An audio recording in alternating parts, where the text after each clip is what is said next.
Nick Markanich is absolutely lighting up the USL Championship. But before we get into that, welcome everyone to the USL Insight, where we talk about news happening around the USL Championship. And if you're a fan of the USL, please give this video a like because it really helps with the algorithm so we can get more exposure of the USL out there. But with that, why don't we get into it? And we have to talk about Nick Markanich. I mean, he is having the absolute best year of his career, most likely. He's on the verge of breaking a USL record for the most goals in a season. He's leading the USL Golden Boot race, and he just got transferred to a team in Spain. Now, Nick Markanich is only 24 years old. I mean, think about that, 24 years old. What was I doing at 24 with my life?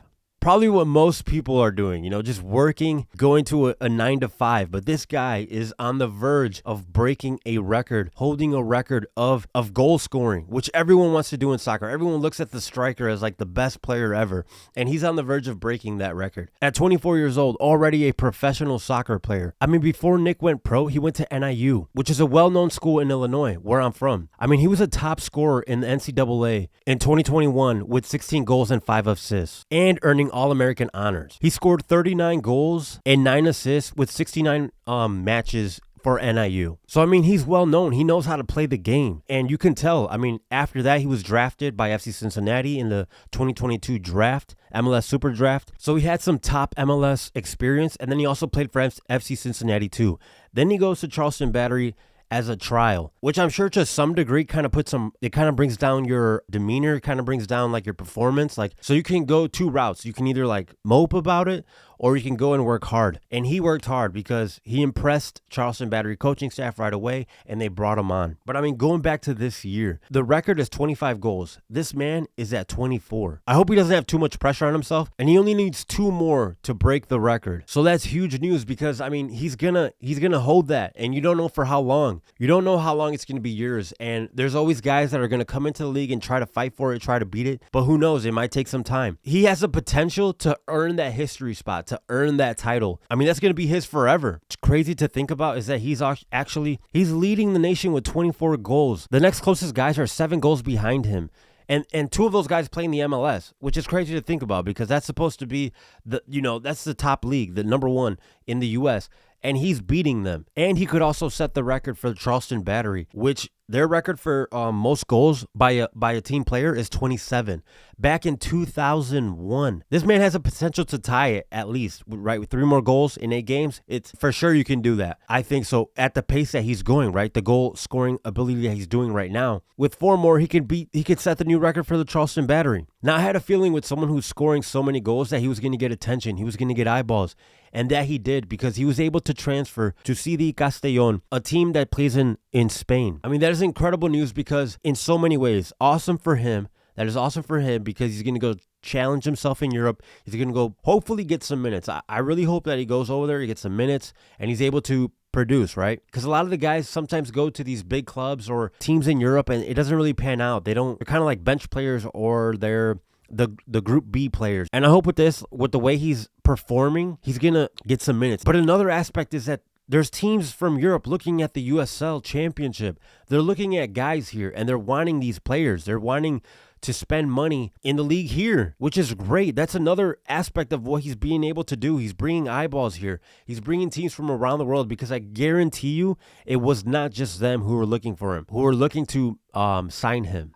I'm sure there's people from all over that were looking at him and saying, hey, how can we bring him here? And I'm sure there was negotiations, but they didn't work out. It's hard to deny that because of the records that he's pacing. He's the number 1 guy in the U.S. right now with the goals. So I know for a fact, I just know it, that teams wanted him. So yeah, this is great news for the league. It's great news for him. I hope that he's able to help his team, his new team. And it's a great thing that they let him stay here until next season because if I'm not mistaken, he leaves in January. And I think that's great because he's not finished here. There's records that are meant to be broken, and he is on pace to be able to break those records. And I hope he does. I hope he's able to accomplish that.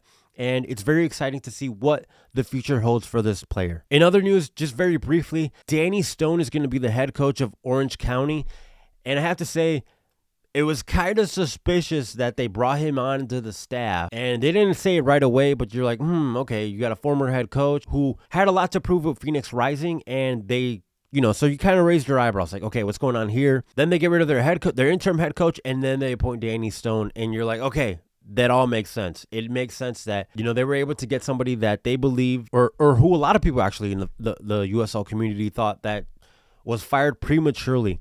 So we'll see what happens. We'll see if Danny Stone's able to lift Orange County. But if not, I don't think it should go against him because he didn't bring any of these players in. He's working with what he's got. And so we'll see. I feel like the judgment for sure is going to start next season, right? When he can pick the players that he wants and he can build that roster up. And if it doesn't work out, then yes, it's his fault. But if you do see a quick turnaround, because let's face it, Orange County is not playing good. You know, they're getting beat kind of bad. They're getting beat in like embarrassing ways almost. And so because I don't think people thought they were going to be this bad. You know, if he is able to turn it around quickly, then that also goes props to Danny Stone. And then lastly, real quick, I just wanted to talk about the 6-4 game that we had between Louisville, North Carolina FC. That is a 10-goal game. A 10-goal game in soccer is incredible. I know for fans, that's going to be something you're going to take home with you. But I feel like as a player, you're kind of like, you know, I don't think, how did we allow 10 goals? I mean, so it was 6-4 Louisville, North Carolina conceded 6 goals, and Louisville 4. That's a huge amount of goals that your defense obviously was not playing that well. And that goes for both sides. It's almost like embarrassing as a player, I feel like, especially the defense, the goalkeeper, you know, to allow so many goals in. And so I'm curious how players feel about that. Like, obviously Louisville won, and there's a lot of positivity, right? You're able to score 6 goals. That is great. Louisville is actually scoring a lot of goals against team. But on the flip side, you also allowed 4 to come in. The way the game was playing, what happened? You have to kind of break that down and figure out what went wrong, because allowing so many goals is not a good look. But yeah, like I said, I feel like as a fan, that would have been a great game to be at. North Carolina, it did look kind of empty though, and that could just be a testament of how North Carolina is playing right now. I know for a fan who doesn't really watch soccer all that much, they're going to think like, wow, that game was a great game. And in that aspect, I guess it helps because you kind of do bring some eyeballs in, but you just don't want to be on that team where that happened to you. But yeah, guys, thank you guys so much for tuning in. That's just some news that I want to talk about happening in the USL. Please, guys, give this video a like. It really helps with the algorithm. With that, thank you guys for tuning in, and I will see you all on the next one.